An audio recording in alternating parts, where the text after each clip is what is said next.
शेख जोया रियाज आणि मी भारत विद्यालय इथे शिकते आणि मी आता 10वी मध्ये शिकते। आम्हाला कचरा डेपो मुळे खूप त्रास होत आहे आणि मी 5वी पासून या शाळेत शिकत आहे आणि पावसाळ्यामुळे तिथं कीटक और बहुत होते, उसकी वजह से ना हमारे आरोग्य पर बहुत परिणाम होता है और माझे बहीण भाऊ पण इथं शिकत आहेत आणि त्यांच्या आरोग्यावर काही परिणाम होऊ नये याची दखल घ्यावी। आणि थोड्या दिवसापूर्वी ना तिथं कमानीपाशी एक असं धरणं झालं, तिथं पण म्हणलेले की ती कचरा डेपो उचलतेत म्हणून 15 दिवसात, पण तेव्हा पण त्यांनी उचललं नाही। आणि आता आमची विनंती आहे की तुम्ही कचरा डेपो उचलावा। तुम्ही कचरा डेपो उचलला नाही तर आम्ही पण इथं उपोषणाला बसतो आणि आम्हाला काय झालं तर ह्याचा जिम्मेदार शासन आणि प्रशासन असेल। मी आता 10वी मध्ये शिकते। आमच्या शाळेत खूप दुर्गंधी येते, सर लोकांनाही शिकवताना खूप त्रास होतो, आम्हालाही होतो। आता माझी तब्येत पण खराब आहे, त्या कचऱ्यामुळे खूप घाण वास पण येतो। पावसाळ्यात इतका घाण येतो, इतका त्रास व्हायला आम्हाला की ती कचरा डेपो उचलावी ही माझी शासन प्रशासनाला नम्र विनंती। धन्यवाद। माझं नाव मुजार फुलीना साहेब आहे, मी आता 10वी मध्ये शिकत आहे। कचरा डेपो मुळे विद्यार्थ्यांना खूप त्रास होतो आणि त्यामुळे डास कीटक याचे प्रमाण जास्त आहे। कचरा कुंडी उचलावी ही आमची नम्र विनंती। नमस्कार। भारत विद्यालय धाराशिव, मुख्याध्यापक घुमरे DK। शाळेच्या जवळच असणारा कचरा डेपो तात्काळ स्थलांतरित झालाच पाहिजे यासाठी इथं उपस्थित असणारे सर्वच उपोषण करते सोमनाथ गुरव, रवींद्र वाघमारे, सरफराज काझी या सर्वांना शाळेच्या प्रशासनातर्फे, विद्यार्थी, शिक्षक आणि संस्थाचालक यांच्यातर्फे जाहीर पाठिंबा। शाळा कचरा डेपोच्या जवळ आहे आणि शाळा हे ज्ञान मंदिर, जिथे समाजाचं भवितव्य घडतं, पवित्र असं शिक्षणाचं कार्य जिथं चालतं, अशा या भारत विद्यालयामध्ये 350 विद्यार्थी शिक्षण घेत आहेत।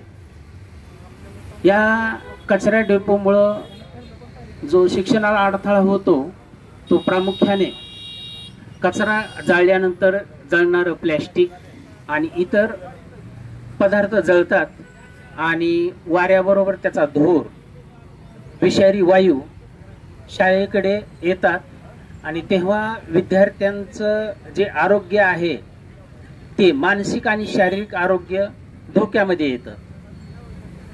तसेच पावसाळ्यामध्ये कचरा डेपोमुळे निर्माण होणारे डास आणि इतर कीटक यांचाही उपद्रव होऊन त्यांचं आरोग्य बिघडतं। पावसाळ्यात पाणी आणि वारा यामुळं कचरा डेपोवरील कचरा, प्लॅस्टिक वगैरे वाहून शाळेच्या परिसरामध्ये येतोय आणि अडथळा निर्माण होतो। तसेच रस्त्याचीही बिकट अशी समस्या आहे।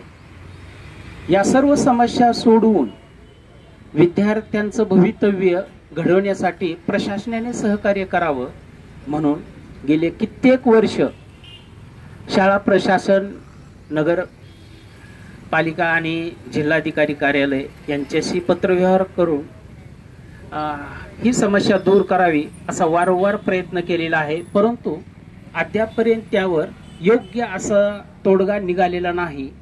तेव्हा तात्काळ प्रशासनाने याची दखल घ्यावी आणि हा प्रश्न तात्काळ सोडवा अशी मी प्रशासनाला विनंती करतो।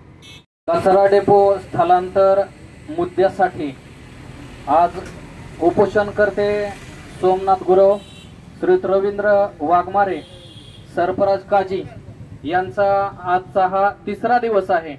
या 3ऱ्या दिवसासाठी उपोषणाला पाठिंबा म्हणून श्री शिवाजी शिक्षण प्रसारक मंडळ बार्शी संचलित भारत विद्यालय धाराशिव या विद्यालयातील सर्व शिक्षक, शिक्षकेतर कर्मचारी तसेच विद्यार्थी यांच्यासह आम्ही पाठिंब्यासाठी इथं आलेलो आहेत. सगळ्यात महत्वाची गोष्ट म्हणजे कचरा डेपो आणि या कचरा डेपोचा विद्यार्थ्याला होणारा त्रास आणि त्या विद्यार्थ्यांच्या आरोग्यावर होणारे दुष्परिणाम. शहरातील सर्वात जुनं असणारं विद्यालय आणि या विद्यालयात जीव मुठीत घेऊन अक्षरशः विद्यार्थी काय करतायत, शिक्षण घेत आहेत. मागील 3 वर्षापासून नगरपालिका, जिल्हाधिकारी कार्यालय यांच्याकडे निवेदन देऊन कुठल्याही प्रकारची कार्यवाही त्याच्यावर झालेली नाही. माझं प्रशासनाला नम्र विनंती आहे की आपण कृपया या सर्व गोष्टीचं निवेदन लक्षात घेऊन त्याच्यावर गांभीर्याने विचार करावा आणि विद्यार्थ्यांचं आरोग्य आणि त्या परिसरातील लोकांचं आरोग्य वाचवण्याची जबाबदारी आपण घ्यावी ही नम्र विनंती. धन्यवाद. शासनाने आमचा जीवाशय खेळू नये, कचरा कुंडी उचलावा ही आमची नम्र विनंती आहे. महाराष्ट्रातील ताज्या बातम्या पाहण्यासाठी आमच्या यूट्यूब चॅनेलला सबस्क्राईब करा. इंस्टाग्राम आणि फेसबुकवर हा व्हिडिओ पाहत असाल तर फॉलो करायला विसरू नका. धन्यवाद.